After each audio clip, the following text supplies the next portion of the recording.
વડોદરામાં આષાઢી બીજના પાવન અવસરે 16 જુલાઈએ ઇસ્કોન દ્વારા 45મી વાર્ષિક શ્રી જગન્નાથ રથયાત્રાનું ભવ્ય આયોજન કરવામાં આવ્યું છે.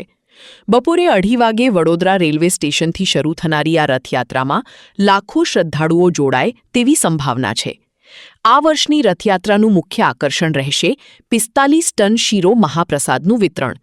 રથની પાછળ 5 ટ્રક મારફતે શુદ્ધ દેશી ઘીમાં તૈયાર કરાયેલા 45,000 કિલોગ્રામ શીરો મહાપ્રસાદનું વિતરણ કરવામાં આવશે. સાથે જ સાંજે ઇસ્કોન મંદિર ખાતે તમામ ભાવિકો માટે ભંડારા મહાપ્રસાદની પણ વિશેષ વ્યવસ્થા કરવામાં આવી છે. પરંપરા અનુસાર રથયાત્રાના પ્રારંભ પહેલા ભગવાન શ્રી જગન્નાથના રથની આગળ પાહિંદા વિધિ યોજાશે. આ વિધિ વડોદરાના મેયર ગીતાબહેન મકવાણા સહિતના મહાનુભાવો દ્વારા સંપન્ન કરવામાં આવશે. રથયાત્રા વડોદરા રેલવે સ્ટેશનથી શરૂ થઈ સયાજીબાગ, કાલાઘોડા, સલાટવાડા, કોઠી કચેરી, રાવપુરા, જુબિલીબાગ, સુરસાગર, દાંડિયા બજાર, ખંડેરાવ માર્કેટ, ન્યાય મંદિર, મદનઝાંપા રોડ અને કેવડાબાગ થઈ બરોડા હાઈસ્કૂલ સુધી પહોંચશે. રથયાત્રા દરમિયાન શીલ પ્રભુપાદના આધ્યાત્મિક ગ્રંથોનું વિતરણ કરવામાં આવશે. સાથે જ પર્યાવરણ જાગૃતિના સંદેશ સાથે છોડના રોપાઓ પણ ભાવિકોને આપવામાં આવશે. ઇસ્કોન વડોદરાએ શહેરના તમામ નાગરિકો અને ભાવિકોને મોટી સંખ્યામાં રથયાત્રામાં જોડાઈ ભગવાન શ્રી જગન્નાથના દર્શન અને મહાપ્રસાદનો લાભ લેવા હાર્દિક આમંત્રણ પાઠવ્યું છે. ધર્મનગરી અને ઉત્સવપ્રિય નગરી આ વખતે 45મી રથયાત્રા ઇસ્કોન મંદિરના જે પ્રભુદાસ નિત્યાનંદજી અને કૌશિકજીના માર્ગદર્શનમાં થવા જઈ રહી છે. 16મી તારીખે બપોરે 2:30 વાગે વડોદરા રેલવે સ્ટેશનથી આ રથયાત્રાનું ગીતાબેન મકવાણા જેઓ આપણા વડોદરા મહાનગરપાલિકાના મેયરશ્રી છે એમની પહેંદ વિધિ દ્વારા શરૂઆત કરવામાં આવશે.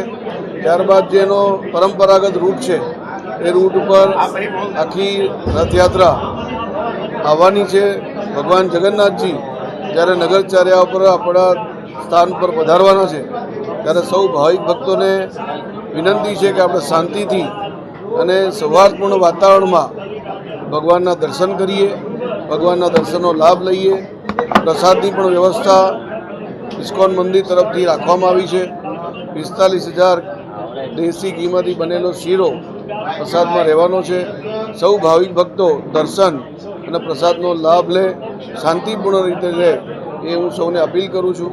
અને ભગવાન જગન્નાથજીની આ 45મી રથયાત્રા શાંતિપૂર્ણ અને સુખી સંપન્ન રીતે થાય એ પ્રકારની ભગવાન જગન્નાથજીના ચરણોમાં પ્રાર્થના કરું છું. અને આવવાના જવાના વ્યવસ્થા કરેલા અને 30-40,000 કિલો શીરો પ્રસાદ તૈયાર ગોપાલભાઈ આમાં પહેલાં જોઈતા હતા. તેણે ખડે છે કે નહીં મને ખબર નથી, એમને ઉંમર વધારે થઈ ગઈ, પણ 30-40,000 ટન 45,000 કિલો શીરો પ્રસાદ મંદિરની પાછળ જેડે તૈયારી ચાલુ થઈ ગયો, બનાવવા માટે ચાલુ થઈ ગયો. અને મંદિરની અંદર 5 વાગે પછી રથયાત્રાના દિવસે ભંડારા પણ થશે. તો આના વ્યવસ્થા પણ થઈ ગયો. 10-20,000 લોકો આવીને જમવાનું પ્રસાદમાં જમણ થશે. દર વર્ષ જેવી બધી વ્યવસ્થા થઈ ગઈ. આ ઘણા સ્વયંસેવક ચિરાગભાઈ પણ છે, હિરણભાઈ, બીજા કોણ, કેતનભાઈ પટેલ, દિનેશ, ધર્મેશભાઈ, નાગેશભાઈ, જે સમય અર્પણ કરવા માટે તૈયાર છે, બધા લાગી ગયા. અને અમારો પૂર્ણ વિશ્વાસ છે કે દર વર્ષ જેવી પાકી વ્યવસ્થા થશે જ. આ બધી વસ્તુ જગન્નાથના યાત્રા, રથના વ્યવસ્થા, પ્રસાદ વિતરણની વ્યવસ્થા, મંદિરની અંદર રાસ્તાની ઉપર ટ્રકમાંથી 5 ટ્રકની વ્યવસ્થા છે. બધા સરસ રીતે વ્યવસ્થિત છે. અને પોલીસ કર્મી કેટલી દિવસ પહેલા મીટિંગ હતા પોલીસના ગોષ્ઠી અહીંયા એક અઠવાડિયા પહેલા બધી પોલીસ અધિકારી કમિશનર ડીસીપી એસીપી કમિશનર પોતા આવી ગયા.